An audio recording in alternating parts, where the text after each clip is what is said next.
Para uma maior imersão, escute este episódio de fones de ouvido. Antes de começar o episódio, não se esqueça de nos seguir no Instagram, @pesadelos.cast, no Twitter, @pesadeloscast, e curtir nossa página no Facebook. Aproveite o episódio e tenha bons pesadelos.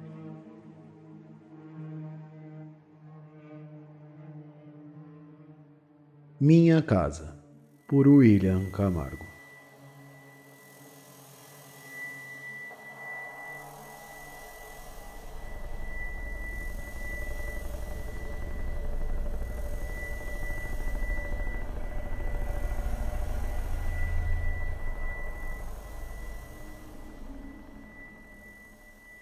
Eu escrevo isso sem a menor expectativa de que alguém acredite. Eu não peço compaixão, nem mesmo clemência. Apenas que esse registro permaneça, ainda que enterrado, em algum arquivo médico ou queimado por minha própria família. Talvez assim eu me sinta menos atormentado.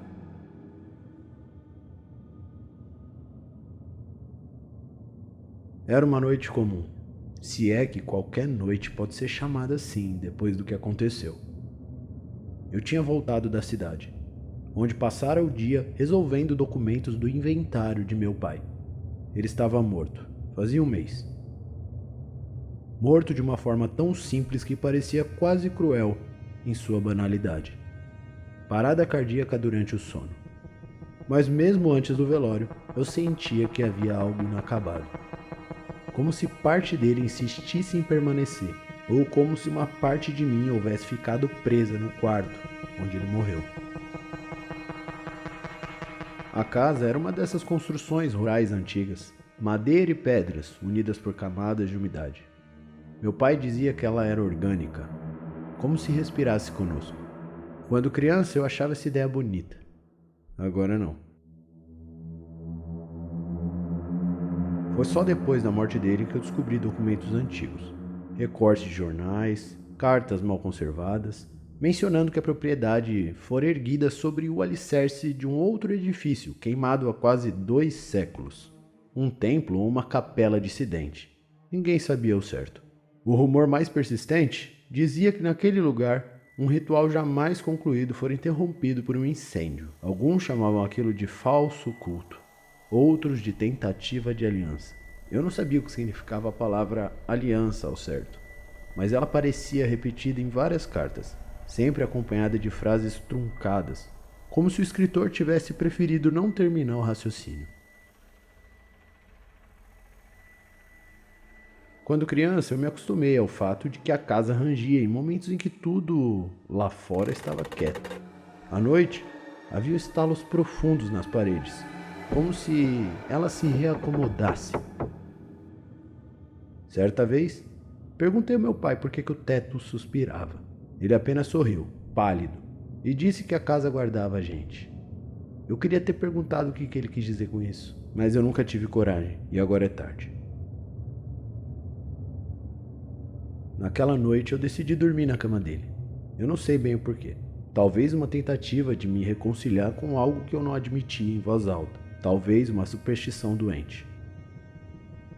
O colchão afundava sob meu peso. O lençol ainda guardava um cheiro acre. Nem exatamente o perfume de meu pai, nem exatamente o cheiro de mofo. Algo no meio.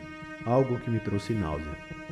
Apaguei a luz e no instante que meus olhos se acostumaram ao escuro, comecei a ouvir o som.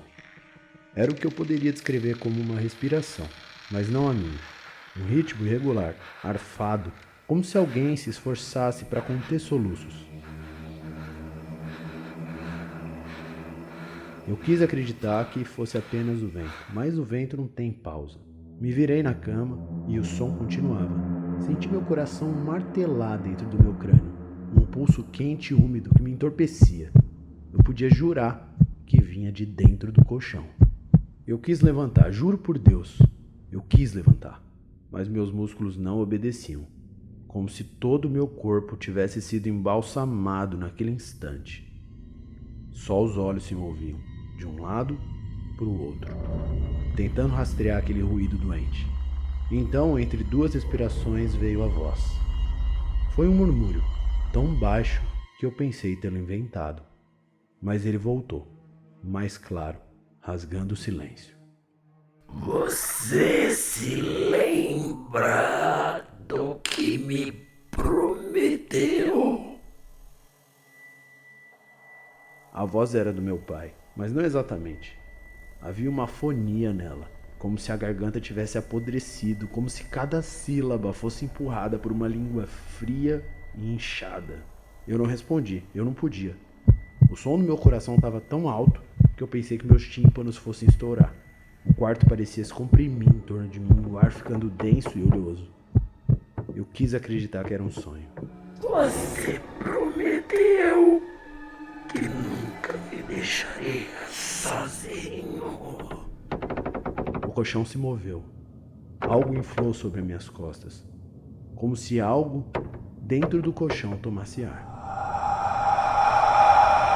Eu senti o contorno de mãos subindo por dentro da espuma, tateando o lençol. Uma pressão fria tocou meu ombro. Como um esforço impossível, eu rolei para fora da cama e caí no chão. A dor da queda quebrou aquele meu torpor. A respiração continuava, agora do outro lado do colchão, como se algo se reacomodasse.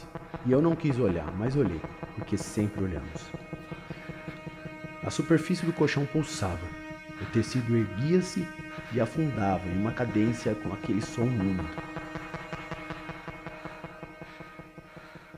Por uma fresta, entre o lençol e a madeira da cama, eu vi algo que destruiu a minha razão. Algo que parecia pele, mas não era cor de pele. Era um cinza de cadáver antigo, com manchas pretas espalhadas como líquen. E então, um sussurro brotou de todos os cantos. O que foi começado precisa terminar. Eu me afastei até bater as costas na parede. O quarto parecia respirar comigo. Cada ripa do assoalho latejava com o mesmo ritmo daquela coisa no colchão. Então eu compreendi, com uma clareza doente, como se a casa quisesse que eu soubesse. Aquilo não era meu pai. Aquilo era o resto, a sobra do ritual interrompido. Uma fome que jamais foi satisfeita. Porque eles queimaram a capela antes que a aliança se completasse. E quando meu pai morreu, ele não teve força para fugir. A coisa se alimentou dele, tomou seu eco. Usou a voz que ainda rondava aquele lugar. Talvez tenha sido essa entidade que o matou, na verdade. Talvez o que chamaram de parada cardíaca tenha sido apenas o momento em que ele sentiu a pressão fria no peito, como eu senti agora. Quando finalmente consegui me levantar e correr para fora, a casa toda parecia gemer. O telhado inchava para dentro, como se respirasse. Por um instante, juro que eu vi muitas vozes, todas sobrepostas, todas implorando por algo que eu não entendi. Eu nunca mais entrei na casa. Nunca contei pra ninguém, mas às vezes no silêncio mais profundo da madrugada ainda sinto aquele colchão se movendo sobre o meu corpo, como se a casa inteira tivesse se deitado comigo. E eu temo que no fim, todo mundo que dorme lá dentro acabe deixando um pedaço de si, um pedaço que aprende a chamar por quem mais ama.